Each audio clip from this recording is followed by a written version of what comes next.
साधे कपडे परिधान करणारा, पायात चप्पल घालणारा साधा भोळा माणूस सहानुभूती मिळवू शकतो, पण या साधेपणाच्या जोरावर तो कर्तृत्व गाजवू शकतो का?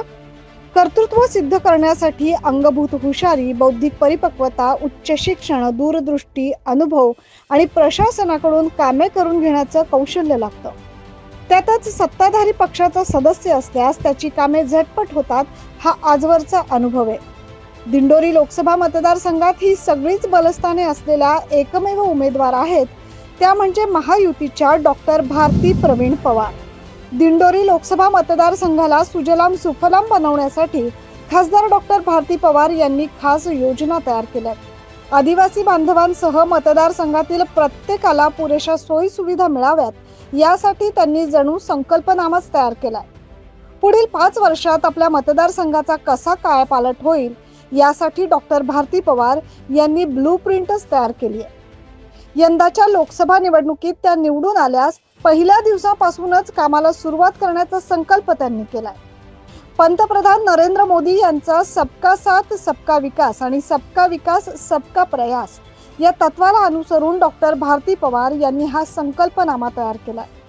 आता मात्र स्पष्टता आली आहे की निर्यात खुली झाली आहे.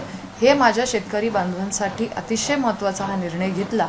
शेतकऱ्यांच्या हिताचं सरकार आहे हे वेळोवेळी आम्ही 5 वर्षामध्ये काम करत असताना बघितलंय आणि त्या माध्यमातून माझ्या मतदारसंघामध्ये हा जो कांदा प्रश्न आहे त्याच्यावर मी सुद्धा सातत्याने लक्ष ठेवून अडचणी आल्या तर हे प्रश्न मांडले आणि आमच्या ज्येष्ठांनी, आमच्या नेत्यांनी याच्यामध्ये सातत्याने चांगलंच काम मार्गदर्शन केलं. आम्हाला या सगळ्या पॉलिसीपेक्षा शेतकऱ्यांना सगळ्यात महत्त्वाचं म्हणजे कमीत कमी 1,500 ते 2,000 कमीत कमी, जास्तीत जास्त वाढतोय, कधी 3 जातोय, कधी 4 जातोय, परंतु हा तरी किमान असला पाहिजे ही आमची सातत्याने मागणी होती आणि राहील. आणि त्या दृष्टीने ही जी कंडिशन ठेवली आहे त्याच्यामुळे एक चांगलं होईल की माझ्या शेतकरी राजाला एक चांगला त्या कांद्याला मूल्य मिळेल आणि तीच अपेक्षा आहे आमची. यामध्ये प्राधान्याने कांदा आणि द्राक्ष उत्पादकांचा विचार करण्यात आला.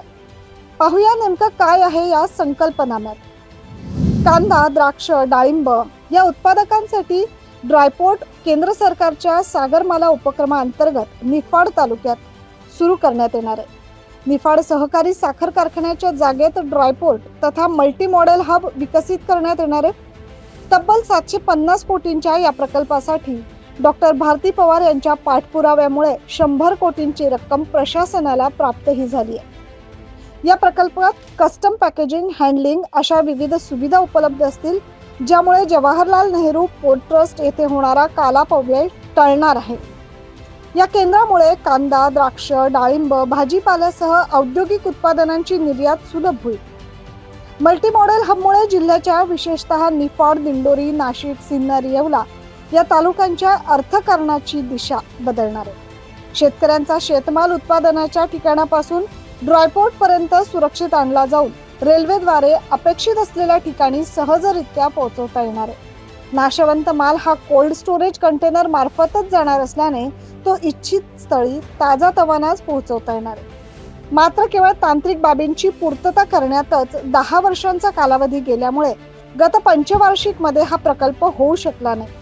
पण येत्या काळात या प्रकल्पाला गती देऊन शेतकऱ्यांसाठी तो उपलब्ध करून देण्याचा संकल्प डॉक्टर भारती पवार यांनी केलाय. यासोबतच कांदा प्रक्रिया उद्योगाला बूस्ट देखील देणार आहे. दिंडोरी मतदारसंघात कांदा मुबलक प्रमाणात पिकतो, पण निसर्गाच्या लहरीपणामुळे बऱ्याचदा कांद्याचं नुकसान होतंय, भाव पडतात. भारतातील कांद्याची सर्वात मोठी बाजारपेठ दिंडोरी मतदारसंघात असतानाही या भागात अद्याप कांदा प्रक्रिया उद्योग नाही. हा उद्योग येथे स्थापन झाल्यास कांद्याला मोठी बाजारपेठ मिळेलच, शिवाय असंख्य बेरोजगारांना रोजगाराच्या संधी देखील उपलब्ध होतील. यासोबतच महत्त्वपूर्ण काम केलं जाणार आहे ते कांदा चाळ अनुदान. होय, शेतकरी वर्ग हा कांदा जमिनीवर पसरून ठेवत किंवा स्थानिक चाळींमध्ये त्याची साठवणूक करतो, त्यामुळे कांदा सडून मोठ्या प्रमाणावर त्याचं नुकसान होतंय. तसेच कांद्याची प्रत आणि टिकाऊपणावर देखील त्याचा परिणाम होतोय. कांदा चाळीच्या उभारणीमुळे कांद्याची योग्य गुणवत्ता राखली जाते आणि तो दीर्घकाळ टिकतो, त्यामुळे शेतकऱ्यांना अधिक उत्पादन मिळते. या पार्श्वभूमीवर कांदा चाळ उभारणीला प्रोत्साहन देण्यासाठी शासनाच्या वतीनं 1,60,000 रुपये अनुदान डॉक्टर भारती पवार मिळवून देणार आहेत। संकल्पनाम्यातील पुढचा संकल्प आहे नार पार प्रकल्प पूर्ण करण्यावर जोर। दिंडोरी लोकसभा मतदारसंघातील नार पार गिरणा नदी जोड योजना सुरगाणात प्रस्तावित आहे।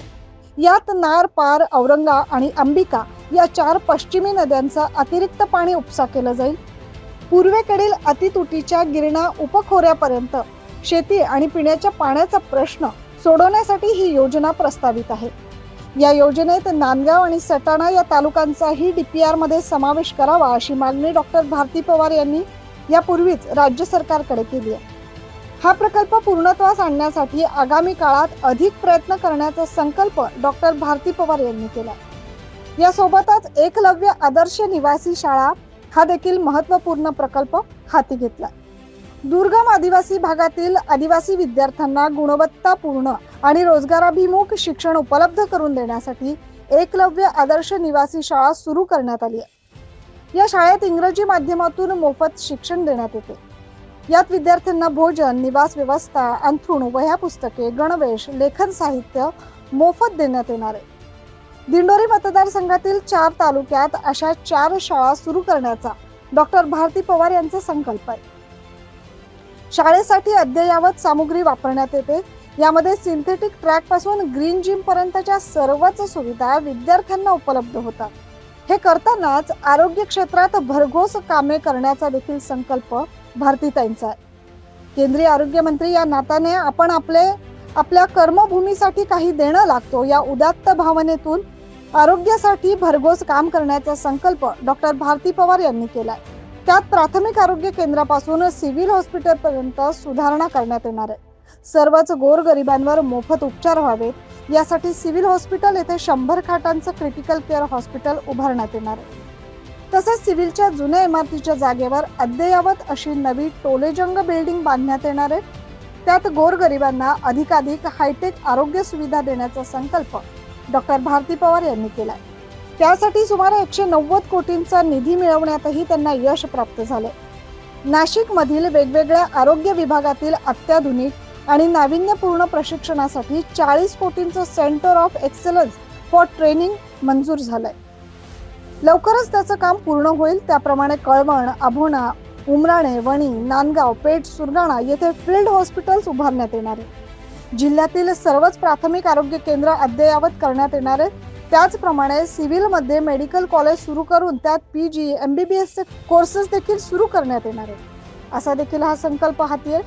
हे सर्व करत असतानाच खेळाडूंना प्रोत्साहन मिळण्यासाठी देखील काही योजना आहेत। दिंडोरी, कळवण, पेठ, सुरगाणा, चांदवड, देवळा, येवला, नांदगाव या तालुक्यातील उदयोन्मुख खेळाडूंसाठी तालुकास्तरीय क्रीडा संकुल उभारण्यात येणार आहे। सोबतच खासदार चषकाच्या माध्यमातून उच्च दर्जाचे युवा खेळाडूंना प्रोत्साहन देण्यात येणार आहे। त्याचप्रमाणे खेलो इंडियात मतदारसंघातील खेळाडूंचा सहभाग वाढवण्यात येणार आहे। ऑलिम्पिकमध्ये या भागातील खेळाडूंचा सहभाग वाढवण्यासाठी आंतरराष्ट्रीय दर्जाच्या सुविधा पुरवण्याचा संकल्प डॉक्टर भारती पवार यांनी केलाय।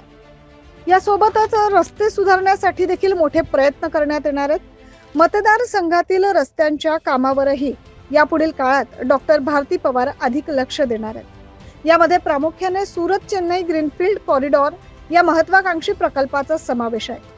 नाशिक दिंडोरी महामार्गाचे राष्ट्रीय महामार्ग प्राधिकरणात वर्गीकरण करून पेठ रस्त्याच्या धर्तीवर या महामार्गाचं काँक्रिटीकरण करण्याचा संकल्प डॉक्टर भारती पवार यांनी केलाय।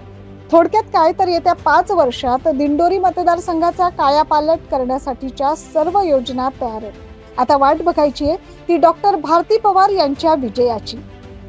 ब्युरो रिपोर्ट, सप्रम मराठी, नाशिक।